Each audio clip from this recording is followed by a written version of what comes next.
നമസ്കാരം. കാലമിങ്ങനെ മുൻപിൽ നീണ്ടുകിടന്നിട്ടും പ്രഖ്യാപനങ്ങൾ നടത്താൻ തിരഞ്ഞെടുപ്പ് വരെ കാത്തിരിക്കണോ റിയാസ് മന്ത്രിയെ? ഒന്ന് ആലോചിച്ച് നോക്കൂ. പെരുമാറ്റച്ചട്ടം നിങ്ങൾക്കും ബാധകമല്ലേ എന്നൊന്ന് ചിന്തിച്ചു നോക്കൂ. കഴിഞ്ഞ ദിവസം കോഴിക്കോട്ടെ ഇടതുപക്ഷ സ്ഥാനാർത്ഥിയായിട്ടുള്ള ഇളമരം കരീമിൻ്റെ തിരഞ്ഞെടുപ്പ് പെരുമാറ്റച്ചട്ടം ലംഘിച്ചിരുന്നുവോ എന്ന് സംശയമുണ്ട്.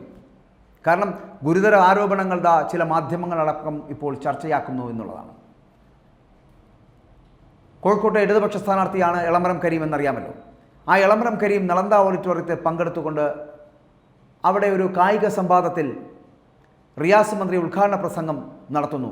അത് ഉദ്ഘാടന പ്രസംഗം ചിത്രീകരിക്കുവാൻ വീഡിയോ ക്യാമറാമാനെ സംഘാടകർ ഗ്രീൻ റൂമിലേക്ക് നിർബന്ധിച്ച് വിളിച്ചു കൊണ്ടുപോയി എന്നുള്ളൊരു ആരോപണം കൂടി ഉണ്ടാകുന്നു. അതായത് ഈ വീഡിയോ ചിത്രീകരണം തടസ്സപ്പെടുത്തുക എന്നുള്ളതാണ് ഇതിൽ നിന്ന് നമുക്ക് മനസ്സിലാക്കാൻ കഴിയും. ഇതാണ് അതിൻ്റെ ആക്ഷേപം എന്ന് പറയപ്പെടുന്നത്. അത് കഴിഞ്ഞു. അരമണിക്കൂറിന് ശേഷം ആ വീഡിയോഗ്രാഫർ പുറത്തേക്ക് വിട്ടുള്ളൂ.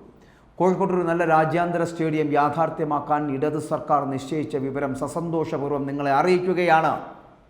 ഇതാണ് അപ്പോൾ മന്ത്രി തൻ്റെ പ്രസംഗത്തിൽ പറഞ്ഞ് വച്ചത്.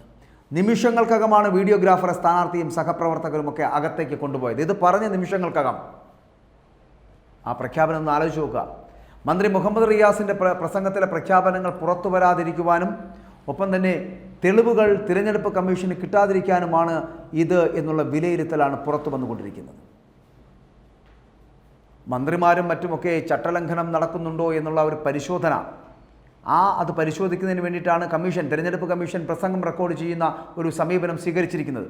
നമുക്കറിയാമല്ലോ, ഈ പത്തനംതിട്ട ജില്ലയിലെ കുടുംബശ്രീ പരിപാടിയിൽ തോമസ് ഐസക്കിനെ കമ്മീഷൻ താക്കീത് ചെയ്യുകയായിരുന്നു. ഇതിന് കാരണമായത് എന്ന് പറയപ്പെടുന്നത് ഈ ഇത്തരത്തിലുള്ള വീഡിയോ ചിത്രീകരണമായിരുന്നു. അതിനകത്ത് ഓഡിയോയും വീഡിയോയും കാണാൻ കഴിയും. ഇതുകൊണ്ടാണ് ഇളമരം വളരെ കരുതലെടുത്തുകൊണ്ട് ഇത്തരത്തിലൊരു സമീപനം സ്വീകരിച്ചത്. വേദിയിലുണ്ടായിരുന്ന സ്പോർട്സ് കൗൺസിൽ പ്രസിഡൻ്റായിട്ടുള്ള രാജഗോപാൽ, തൊട്ടടുത്തിരുന്ന ഇടതുമുന്നണിയുടെ സ്ഥാനാർത്ഥിയായിട്ടുള്ള ഇളമരം കരീമിന് ആ വീഡിയോഗ്രാഫറിനെ ചൂണ്ടിക്കാണിച്ചു കൊടുക്കുകയാണ്. അങ്ങനെ ചൂണ്ടിക്കാണിച്ചു കൊടുത്തതിനെ തുടർന്നാണ് അദ്ദേഹം ഇളമരം കരീം പെട്ടെന്ന് അവിടെ നിന്ന് എഴുന്നേറ്റ് വന്ന് വീഡിയോഗ്രാഫറെ ഗ്രീൻ റൂമിലേക്ക് കൊണ്ടുപോവുകയാണ്. അല്പസമയത്തിനകം വീഡിയോഗ്രാഫർ പുറത്തേക്ക് വന്ന് തനിക്കൊപ്പം വന്ന മറ്റൊരാളെ അകത്തേക്ക് വിളിക്കുകയാണ്. അതായത് 5:53 ആകുമ്പോൾ ഈ വീഡിയോഗ്രാഫറെ അകത്തേക്ക് കൂട്ടിക്കൊണ്ടുപോയ വീഡിയോഗ്രാഫറെ പ്രസംഗത്തിന് ശേഷം ഏകദേശം 6:24 ആകുമ്പോഴാണ് പുറത്തേക്ക് വിട്ടത് എന്നുള്ളതാണ്. തിരഞ്ഞെടുപ്പ് പെരുമാറ്റ ചട്ടലംഘനം നടന്നു എന്ന കാര്യം അല്ലെങ്കിൽ നടന്നെന്ന സംശയത്തെ തുടർന്നാണ് ഈ വീഡിയോഗ്രാഫറെ അകത്തേക്ക് കൂട്ടിക്കൊണ്ടുപോയത് എന്നും ക്യാമറയിലെ വീഡിയോ ദൃശ്യങ്ങൾ അടക്കം പരിശോധിച്ച ശേഷമാണ് അദ്ദേഹത്തെ പുറത്തേക്ക് വിട്ടത് എന്നുമാണ് ഇപ്പോൾ നമുക്ക് ലഭിക്കുന്ന സൂചന എന്ന് പറയപ്പെടുന്നത്. സ്പോർട്സ് ഫ്രട്ടേണിറ്റി എന്ന പേരിൽ പുതുതായിട്ട് തുടങ്ങിയിട്ടുള്ള കൂട്ടായ്മ, ആ കൂട്ടായ്മയാണ് ഇത്തരത്തിലൊരു പരിപാടി അവിടെ സംഘടിപ്പിച്ചത്. അവിടെ ക്യാമറാമാനെ വേദിയുടെ ഒരു വശത്തുള്ള ഗ്രീൻ റൂമിലേക്ക് കൂട്ടിക്കൊണ്ടുപോകുന്ന ദൃശ്യങ്ങളടക്കം, ആ ചിത്രങ്ങളടക്കമാണ് പല മാധ്യമങ്ങളും ഇന്ന് വാർത്ത നൽകിയത് എന്നുള്ളതാണ്. ഇതിനൊപ്പം തന്നെ ക്യാമറാമാൻ്റെ ഒപ്പം എത്തിയിട്ടുള്ള വ്യക്തി ഗ്രീൻ റൂമിനകത്തേക്ക് കയറുന്നു. ആ ഗ്രീൻ റൂമിനകത്തേക്ക് കയറുന്നതിന് അടക്കമുള്ള ചില ചിത്രങ്ങൾ കൂടിയുണ്ട്. ഏതായാലും ആ പരിപാടി മുഴുവൻ അവർക്ക് ചിത്രീകരിക്കാൻ കഴിഞ്ഞില്ല എന്നുള്ളതാണ് വസ്തുത. കാരണം അവിടെ ആ ഇരിപ്പിടത്തിൽ നിന്ന് എഴുന്നേറ്റ് വന്ന സ്ഥാനാർത്ഥി ഇളമരം കരീം ഈ ക്യാമറാമാൻ്റെ സമീപത്തേക്ക് വരികയും അവരുമായിട്ട് നിന്ന് സംസാരിക്കുന്ന ചിത്രമടക്കം ഈ മാധ്യമങ്ങൾ ഇപ്പോൾ നൽകിയിരിക്കുകയാണ്. ഈ വാർത്ത ഇപ്പോൾ തിരഞ്ഞെടുപ്പ് കമ്മീഷൻ വളരെ ഗൗരവത്തോടു കൂടി എടുക്കുമെന്നുള്ള സൂചനകളാണ് പുറത്തു വരുന്നത്. ഇതിനൊപ്പം തന്നെ വാർത്ത സഹിതം CPMൻ്റെ രാഷ്ട്രീയ എതിരാളികൾ ഇപ്പോൾ കമ്മീഷന് പരാതിയായിട്ട് നൽകുകയും ചെയ്തിട്ടുണ്ട്, ഈ വാർത്തയടക്കം ഉൾപ്പെടുത്തിക്കൊണ്ട്. ഇനി അങ്ങനെ വന്നാൽ തന്നെ വിശദമായിട്ടുള്ള അന്വേഷണം നടത്തേണ്ടി വരുമെന്നുള്ള കാര്യത്തിൽ സംശയമില്ല. ഈ പരിപാടി പൂർണ്ണമായിട്ടും ചിത്രീകരിക്കുവാൻ കഴിയാത്ത ഒരു സാഹചര്യം ഈ ക്യാമറാമാനായിട്ടുള്ള വ്യക്തി വിശദീകരിക്കുകയാണെങ്കിൽ അത് CPM സ്ഥാനാർത്ഥി കുരുക്കാകും എന്നുള്ള കാര്യം സംശയമില്ല. കാരണം ഇത് കുരുക്കാകും എന്ന് തന്നെ പറയേണ്ടി വരും.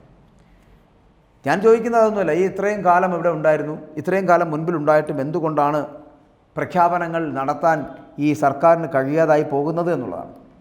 എന്ത് പ്രഖ്യാപനവും ചിലപ്പോൾ ഈ നമ്മുടെ ഇലക്ഷൻ പ്രഖ്യാപിക്കുന്നതിന് തൊട്ട് മുമ്പ് വേണമെങ്കിൽ പ്രഖ്യാപിക്കാമല്ലോ. അതെന്തുകൊണ്ട് ചെയ്തില്ല? ഈ പ്രഖ്യാപനത്തിന് അല്ലെങ്കിൽ തിരഞ്ഞെടുപ്പ് പ്രഖ്യാപിച്ചതിന് ശേഷം മാത്രമാണോ മനുഷ്യരെക്കുറിച്ച്, ജനങ്ങളെക്കുറിച്ച്, വോട്ടിനെക്കുറിച്ച്, പ്രജകളെക്കുറിച്ചൊക്കെ ചിന്തിക്കുന്നത്? അതായത് പെരുമാറ്റച്ചട്ടം ഇവർക്ക് ബാധകമാകാതായി പോകുന്നത് എന്തുകൊണ്ടാണ്? ഇളമരം കരീമിൻ്റെ ഒരു തിരഞ്ഞെടുപ്പ് പ്രചരണ വീഡിയോ. ആ വീഡിയോയ്ക്കകത്ത് വീഡിയോ ചിത്രീകരണം നടത്തുന്ന തെരഞ്ഞെടുപ്പ് കമ്മീഷൻ്റെ നിർദ്ദേശപ്രകാരം എത്തിയ വ്യക്തിയാണ്. പക്ഷെ അവിടെ റിയാസ് പ്രസംഗിച്ചപ്പോൾ പറഞ്ഞത് കോഴിക്കോട് ഒരു നല്ല രാജ്യാന്തര സ്റ്റേഡിയം യാഥാർത്ഥ്യമാക്കാൻ ഇടത് സർക്കാർ നിശ്ചയിച്ച വിവരം സസന്തോഷപൂർവ്വം നിങ്ങളെ അറിയിച്ചു കൊള്ളുന്നു എന്ന് പറഞ്ഞാൽ അതിനർത്ഥം ഒരു തരത്തിലുള്ള വാഗ്ദാനങ്ങളും നൽകരുത്, ഒരു തരത്തിലുള്ള ഭരണ സംവിധാനങ്ങളെയും ദുരുപയോഗം ചെയ്യരുത് എന്ന് പറഞ്ഞിട്ടുള്ള പെരുമാറ്റച്ചട്ട ലംഘനം മന്ത്രി തന്നെ നടത്തി എന്നുള്ളതിനുള്ള ഏറ്റവും വലിയ തെളിവല്ലേ ഇത്? അപ്പോൾ അത് തിരഞ്ഞെടുപ്പ് കമ്മീഷൻ നിർദ്ദേശിച്ച ക്യാമറാമാൻ പകർത്തുമ്പോൾ ആ ക്യാമറാമാനെ ആക്രമിക്കുകയോ അല്ലെങ്കിൽ തടസ്സപ്പെടുത്തുകയോ ചെയ്യുന്ന ഒരു സമീപനം CITയുടെ നേതാവ് കൂടിയായിട്ടുള്ള അല്ലെങ്കിൽ തൊഴിലാളി വർഗ പാർട്ടിയുടെ നേതാവ് കൂടിയായിട്ടുള്ള ഇളമരം കരീം തൊഴിലെടുക്കുന്നവനെ തൂക്കിയെടുത്ത് ഗ്രീൻ റൂമിൽ കൊണ്ടുപോയത് നിശബ്ദനാക്കാൻ ശ്രമിക്കുന്നത് നല്ലതാണോ? കാലാകാലങ്ങളായി DYFI പോലുള്ള പ്രസ്ഥാനങ്ങളിൽ ഉറച്ചു നിന്നുകൊണ്ട് മുന്നോട്ട് പോകുന്ന ഒരു പ്രസ്ഥാനമാണ് ഞങ്ങളുടേതെന്നും ബൂർഷ്വാസികൾക്കെതിരെയും തൊഴിലാളിക്ക് വേണ്ടിയിട്ടും പ്രസംഗിക്കുന്നവരാണ് ഞങ്ങളെന്നും പറഞ്ഞു നടക്കുന്ന മുഹമ്മദ് റിയാസിനെ പോലുള്ള ചെറുപ്പക്കാരനെന്ന് വിശ്വസിക്കുന്ന അദ്ദേഹം ഈ പാവപ്പെട്ട തൊഴിലാളിയെ കുത്തിനു പിടിച്ച് അകത്തു കൊണ്ടുപോകുന്ന ഈ സംവിധാനത്തിനെ ന്യായീകരിക്കുന്നുണ്ടോ? നിങ്ങൾക്ക് ഇത്ര കാലം മുൻപിൽ നീണ്ടു കിടന്നിട്ടും എന്തുകൊണ്ടാണ് മുഹമ്മദ് റിയാസ് എന്ന മന്ത്രി ഈ കോഴിക്കോട് ഒരു നല്ല സ്റ്റേഡിയത്തെക്കുറിച്ച് ചിന്തിക്കാതിരുന്നത്, ഒരു വാഗ്ദാനം കൊടുക്കാതിരുന്നത്? ഈ തിരഞ്ഞെടുപ്പ് കാലം വരെ ഇങ്ങനെ കാത്തിരിക്കേണ്ട ആവശ്യമുണ്ടായിരുന്നോ? ജനങ്ങൾക്ക് മുമ്പിൽ ഇങ്ങനെ ഇളിഭ്യനാകേണ്ട കാര്യമുണ്ടായിരുന്നോ? എന്തൊരു നാണക്കേടാണ് മന്ത്രി ഇത്, എന്തൊരു ഗതികേടാണ് നിങ്ങൾക്ക്. നാളെ നിങ്ങളെ ചിലപ്പോൾ നിങ്ങളുടെ അമ്മായി അച്ഛൻ ചിലപ്പോൾ മുഖ്യമന്ത്രി വരെ ആക്കിയേക്കാമെന്ന് സ്വപ്നം കാണുന്ന നിങ്ങൾക്ക് ഇത്രയും ഗതികെട്ട ഒരു രീതി ഉണ്ടാക്കിയെടുക്കേണ്ട ആവശ്യമുണ്ടോ എന്ന് ചിന്തിക്കേണ്ടി വരും. കാലം നിങ്ങൾക്ക് മുൻപിൽ ഇങ്ങനെ കിടക്കുകയല്ലേ? കഴിഞ്ഞ 3 വർഷക്കാലമായി നിങ്ങൾ മന്ത്രി കസേരയിൽ മന്ത്രിക്കുപ്പായം അണിഞ്ഞ് മുന്നോട്ട് പോകുന്ന നിങ്ങൾക്ക് ഇങ്ങനെ ഒരു പ്രഖ്യാപനം നടത്താൻ ഈ 2024 ഏപ്രിൽ മാസം 1-ാം തീയതി വരെ കാത്തിരിക്കേണ്ടി വന്നു എന്നുള്ളത് നുണ പറയാൻ നിങ്ങൾ കാട്ടുന്ന മിടുക്കിനെയാണ് സൂചിപ്പിക്കുന്നത് എന്ന് പറയും. വാഗ്ദാനങ്ങൾ നൽകി ഈ നാട്ടിലെ ജനങ്ങളെ ഇങ്ങനെ രാഷ്ട്രീയക്കാർ പറഞ്ഞു പറ്റിക്കുന്നതിൻ്റെ ഏറ്റവും വലിയ ഉദാഹരണങ്ങൾ ഒന്നുകൂടിയാണ് ഇതെന്ന് ഇവിടുത്തെ ജനങ്ങൾ തിരിച്ചറിയുകയാണ്. മന്ത്രി മുഹമ്മദ് റിയാസ്, നിങ്ങൾ മനസ്സിലാക്കുക, കാലം മാറിയിരിക്കുന്നു. അതിൽ നിന്നും ജനങ്ങൾ തിരിച്ചറിവിൻ്റെ പാതയിലേക്ക് എത്തിയിരിക്കുന്നു. അവർ നിങ്ങളുടെ ഈ പൊള്ളത്തരങ്ങളെയും കള്ളത്തരങ്ങളെയും ഒക്കെ തുറന്നു കാട്ടുക തന്നെ ചെയ്യും.